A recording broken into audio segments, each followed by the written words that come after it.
The deal that buried Freedomland USA was never reported as a deal. It was reported as a bankruptcy.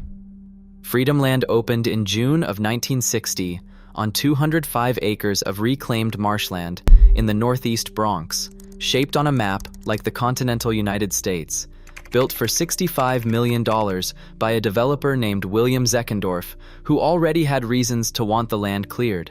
It had themed sections, carnival rides, a full recreation of the Chicago Fire, and 5 seasons of families who drove in from across the tri-state area.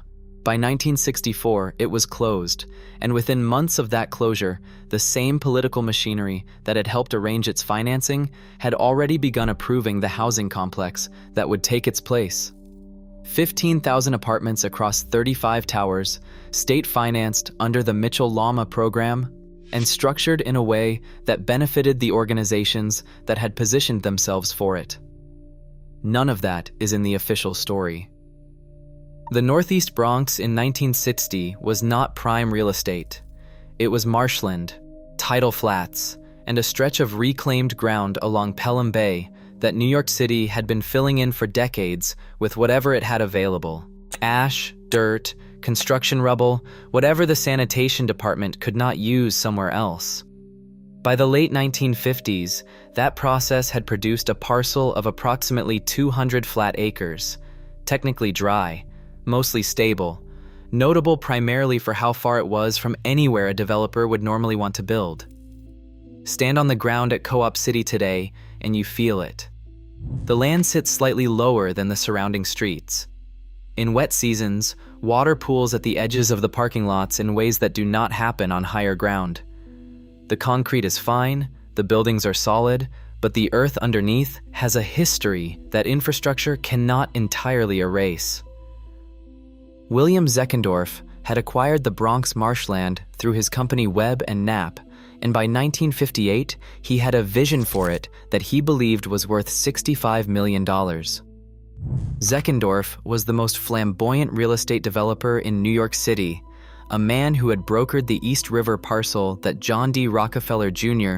purchased and donated for the United Nations headquarters, and who operated entirely on the premise that the right vision could be financed before the money was actually there. He understood something that careful developers often miss, that the value of a piece of land is not what it is today. It is what you can make other people believe it will become. The vision was Freedomland USA, an outdoor amusement park that would be the largest in the United States, built on a site with no natural advantage except size. The pitch was simple. New York City had more than 7 million people, no Disneyland, and no Disneyland-scale, history-themed destination anywhere in the metropolitan area. If you built it close enough to the highway, they would come. What Zeckendorf did not have, even before the first shovel turned on that marshland, was a clear path to making the numbers work. The land cost, the construction cost, the debt service cost, and the attendance projections needed to service that debt were not derived from cautious market analysis. They were the numbers that made the deal financeable, not the numbers that made the deal survivable. The reason that distinction mattered was that Zeckendorf was not building Freedomland with money he had. He was building it with money he had borrowed against assets he had leveraged against other assets in a chain of obligations that ran across his entire real estate portfolio. Webb Knapp did not have slack in its balance sheet. Every project Zeckendorf controlled was dependent on every other project performing well enough to service its own debt. Freedomland was not a standalone investment. It was one load-bearing piece of a structure that was already showing stress before the park opened. Freedomland USA opened on June 19, 1960, and if you were there that first summer, you stepped into something that had no real precedent in the northeastern United States. The park was mapped like the country it was named for. Each section represented a region: Little Old New York, with cobblestone streets and a turn-of-the-century fire department demonstration; the Great Plains, with stagecoach robbery reenactments; The Old Southwest, with a frontier fort and adobe trading structures. The Old South, with riverboats navigating a man-made bayou.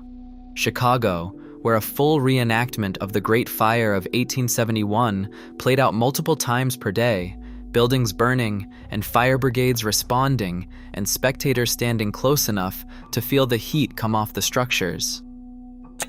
The sensory experience of the place was genuinely strange in the best way. You boarded a miniature steam locomotive just to travel between themed sections. The scale was large enough that you could spend a full summer afternoon in 3 zones and not finish the park.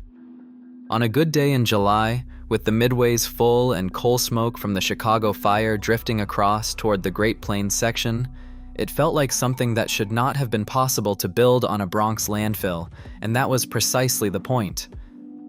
The problem appeared in the attendance numbers almost immediately. Promoters and financiers talked about 5 million visitors in the first year. That number was not a forecast, it was a financing requirement. Run the debt service on $65 million of construction against the revenue per visitor, and you needed approximately 5 million annual visitors to stay current. The park drew between 1 and 2 million visitors in its first season, depending on the source. The New York Times covered the opening as a civic curiosity. It covered the financial shortfalls as a recurring story beginning 18 months later. Operations were expensive. 7 themed areas required constant staffing, maintenance, and the daily labor of running reenactments on schedule. The site was wet. You cannot remove the full history of a marshland with fill dirt, and periodic flooding damaged infrastructure and shortened operating seasons in ways the financing model had not accounted for. By 1963, the management was describing Freedomland's condition as a restructuring opportunity. That is the language that precedes bankruptcy language. The standard explanation for Freedomland's failure is that the park was undercapitalized, overbuilt, and never attracted the attendance it needed. This is accurate. It is also incomplete, and the incompleteness is the part that matters. There is a harder version of this story. Zeckendorf would later describe Freedomland in terms that make the park's failure look less like a tragedy and more like a design feature.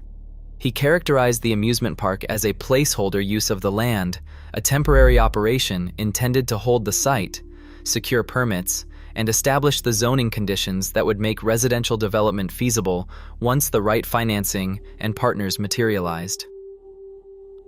Under that framing, the park did not need to succeed. It needed to exist long enough to convert a wetland parcel into a developable site with a viable land use history. Picture the Freedomland ticket booth on a rainy Tuesday in September of 1963. A handful of families have driven up from Queens. The Chicago fire reenactment is running on a reduced schedule. The steam locomotive is making its loop with a half-empty car. The operating cost for that day is the same whether the park has 3,000 visitors or 30,000. The debt service clock does not respond to weather. Webb Knapp, Zeckendorf's parent company, was not simply the developer of an amusement park. By the early 1960s, it carried a debt load in the hundreds of millions of dollars across dozens of properties. The company was already in distress, and Freedomland was one component of a much larger structure that was coming apart. When the park underperformed in its first 2 seasons, Zeckendorf had no reserve capital to restructure operations, reduce debt, or invest in the new attractions that might have driven attendance. Every dollar the park needed was a dollar the parent company could not provide. This is the first place the standard narrative fails. The story of Freedomland is usually told like this: park struggled, park failed, park closed, land was eventually redeveloped. The actual sequence is different. The developer who built the park was already in financial collapse when it opened. He needed to convert the land into cash to address debts that had nothing to do with the park. And park failure was not an accident that preceded the land transaction. It was the condition that made the land transaction possible. The people who needed Freedomland to succeed and the people who needed it to fail were not the same people. If you have been watching this channel, you already recognize that structure. Subscribe if you have not yet. because the next video in this series shows the same mechanism operating inside a company with a very different kind of founder. The Bronx parcel was worth one thing as a failed amusement park on reclaimed marshland. It was worth something entirely different if you had a financing mechanism that could convert it into 15,000 units of middle-income housing with government loans. And by 1962, that financing mechanism already existed and was being operated by an organization that knew exactly what it was worth. Abraham Kazan had been building cooperative housing in New York City since the 1920s. He was the director of the United Housing Foundation, which by the early 1960s had completed or was developing Penn South in Chelsea, Rochdale Village in Queens, and several other large cooperative complexes across the boroughs. Kazan understood the Mitchell-Lama Housing Finance Law, the state program that provided low-interest government loans for limited-profit housing cooperatives, better than almost anyone in the city. He had helped build the political argument for it. He knew its approval process, its financing structure, and its internal timelines in the way that people know systems they helped design. Kazan also understood what sites worked for large-scale cooperative development. Large, contiguous parcels, no existing residential population to relocate, highway access for a car-owning middle class, infrastructure the city could be persuaded to extend. The Freedomland site in the Northeast Bronx met every criterion. 200 acres in a single parcel, no tenants, adjacent to the New England Thruway, a site that would require years of complex land assembly to replicate anywhere else in the 5 boroughs. The United Housing Foundation had been evaluating exactly this kind of site, large and contiguous, with no existing tenants, for years. Imagine the project team at the United Housing Foundation, UHF, in 1963, sitting with preliminary renderings of what 35 residential towers on a 200-acre Bronx parcel might look like. The financing pencils, the Mitchell-Lama approvals are feasible. The city needs housing badly enough to prioritize the review. The only thing standing between those renderings and a construction contract is a theme park that is, by every public financial indicator, DYing. That is not a coincidence that produces patience. That is a timeline that produces planning. There is no public document that specifies exactly when the United Housing Foundation first identified the Freedomland site as a development target. What the record shows is that UHF announced the Co-op City project in early 1965, within months of the park's final season, with state financing already structured and city support committed. The New York City Planning Commission approved the plans that same year, coordinating state Mitchell-Lama financing, city planning approval, infrastructure commitments, and construction contracts across a project comprising 35 buildings and 15,000 apartments is not something that begins from a standing start in the year a park closes. The approvals that moved in 1965 reflect groundwork that had been laid well before. What makes the UHF timeline significant is not the sequence of approvals. It is what the sequence implies about when the planning actually started.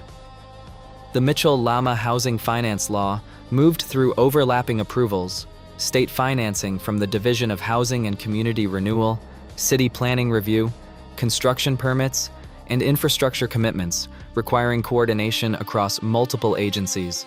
In New York City in the early 1960s, coordinating large-scale construction of that kind required relationships with city government that most private developers did not have, and that organizations like the United Housing Foundation had spent decades cultivating. Robert Moses was not the direct architect of the Co-op City approvals. By 1965, his formal power was diminishing, but Moses had established the governing framework within which decisions like Co-op City were made. Large-scale housing was the appropriate use of underdeveloped outer borough land, and the mechanism was the coordination of public financing with nonprofit developers who could claim a public interest mission. UHF operated within that framework fluently. The housing numbers in New York in the early 1960s made the case. The city's shortfall of middle-income housing was in the hundreds of thousands of units. Waiting lists for existing cooperatives like Penn South and Rochdale Village ran years long. Under those circumstances, a 200-acre parcel in the northeast Bronx, sitting idle beneath a failed entertainment complex, was not going to be reviewed as a question of whether housing should go there. It was going to be reviewed as a question of how quickly it could move. The political will existed. The financing mechanism existed. The site existed. The only remaining variable was the park's timeline, and by 1963, that timeline was not in doubt. Think about what a housing intake office in the Bronx looked like in 1963. Families on waiting lists that moved at the speed of construction, middle-income workers who earned too much for public housing and too little for the private market, people who had been waiting 4 or 5 years, who knew the list by heart, who had done the math on how many units were coming and how long they were going to wait. For those families, Co-op City was not a real estate transaction. It was the answer to a problem they had been living inside of for years. The deal that made it possible was structured to be invisible to them. In the fall of 1964, Freedomland USA ran its final season. The rides stopped. The themed zones closed. The seasonal workers, most of them from the surrounding Bronx neighborhoods, were released for the last time. Webb and Knapp filed for bankruptcy in 1965. The Bronx parcel, tied up in the collapse of Zeckendorf's broader real estate holdings, moved through the proceedings at the valuation appropriate to distressed land with a failed use. Walk through a bankruptcy auction, and what you see are the components of something that used to work. In the case of the Freedomland estate, those components included the land itself, the infrastructure built on it, and the operating machinery of 7 themed areas that no one was going to buy as a going concern. The valuation reflected what the land was, not what it was about to become. After Webb and Knapp's collapse, the United Housing Foundation negotiated to develop the site. The Co-op City announcement came in early 1965. City planning approval came the same year. Construction began in May 1966. First residents moved in beginning in December 1968. That is roughly 4 years from park closure to occupied residential towers on a project comprising 35 high-rise buildings and more than 15,000 apartments. The gap between the acquisition price of distressed land on a former marshland and the value created by the Mitchell-Lama approvals is where the transition became highly profitable for the parties who had positioned themselves at both ends of it. Co-op City broke ground in May 1966 and was substantially complete by 1973. When finished, it comprised 35 residential buildings, the tallest reaching 33 stories, with 15,372 apartments and a peak resident population of around 50,000 people, which made Co-op City, by population, larger than most American cities. Total construction cost reached somewhere between $250 million and $400 million, with figures varying across accounts, financed through state Mitchell-Lama loans and the monthly carrying charges of residents who had purchased their cooperative shares at subsidized prices. The scale of the public subsidy that transformed a bankrupt amusement park into a city-sized housing complex was substantial, and it flowed through a set of institutional relationships that had been in place long before Freedomland closed. Walk through Co-op City today, and the scale does not register immediately. The buildings are spread across the acreage with parking areas, parks, a shopping center, and a power plant that the complex built and operates itself. It is a city within a borough. That was always the intention. The financing did not survive the decade intact. By the mid-1970s, operating costs had exceeded the projections built into the original Mitchell-Lama agreements, and carrying charges for residents had to increase to cover the gap. In 1975, Co-op City residents organized what became one of the largest rent strikes in American history, withholding tens of millions of dollars over roughly a year to protest increases they argued were caused by financial mismanagement and cost overruns. The strike ended with a settlement that transferred operational control from the United Housing Foundation to the River Bay Corporation, a resident-controlled board that has managed the complex ever since. Abraham Kazan died in 1971 before the strike.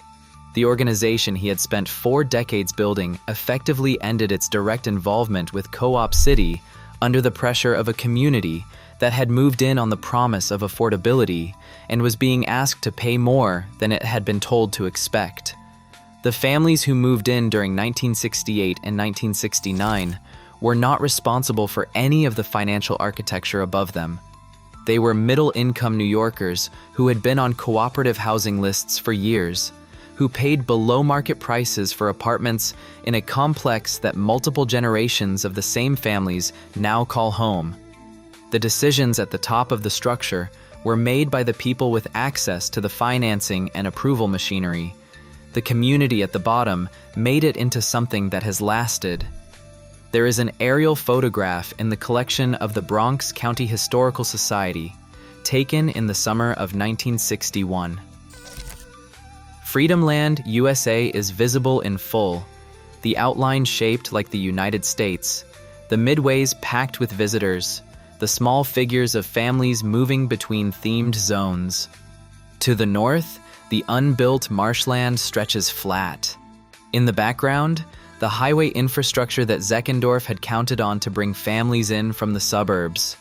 If you overlay that photograph on a current map of Co-op City, the general correspondence is close. The residential towers and parking structures were built largely over the former park areas, the parking lot, the Little Old New York section, and the broad open acreage that once held ride queues and midways. The landfill that Zeckendorf's crews built the park on supports the footings of 35 towers that have housed Bronx families for more than half a century. The earth underneath has not been substantially disturbed. What was built on it has simply changed. Freedomland lasted 5 years. Co-op City has lasted more than 50 years. By the measure of how many people something serves and for how long, the deal that replaced the park with housing produced something that has served far more people far longer than the park ever would have. This is not a story about housing being a wrong outcome. It is a story about how the decisions that shape cities are made by the people positioned to make them, through systems that reward that positioning at costs that are rarely recorded in any official account of what happened. The families who rode the steam locomotive through the summer of 1962 mostly do not know that the building visible from their kitchen window stands on that ground. The transaction that linked those two things left no clean paper trail explaining the sequence. It did not need one. There is a different version of this mechanism operating inside a retail company. No landfill, no public financing. A founder who built a fabric and sewing supply business on the principle that employees came first, who honored that principle until he could no longer run the company himself, and who then watched the people around him extract everything he had built. In the next video, we will look at what happened inside Hancock Fabrics when the founder's principles stopped mattering to the executives who inherited his company.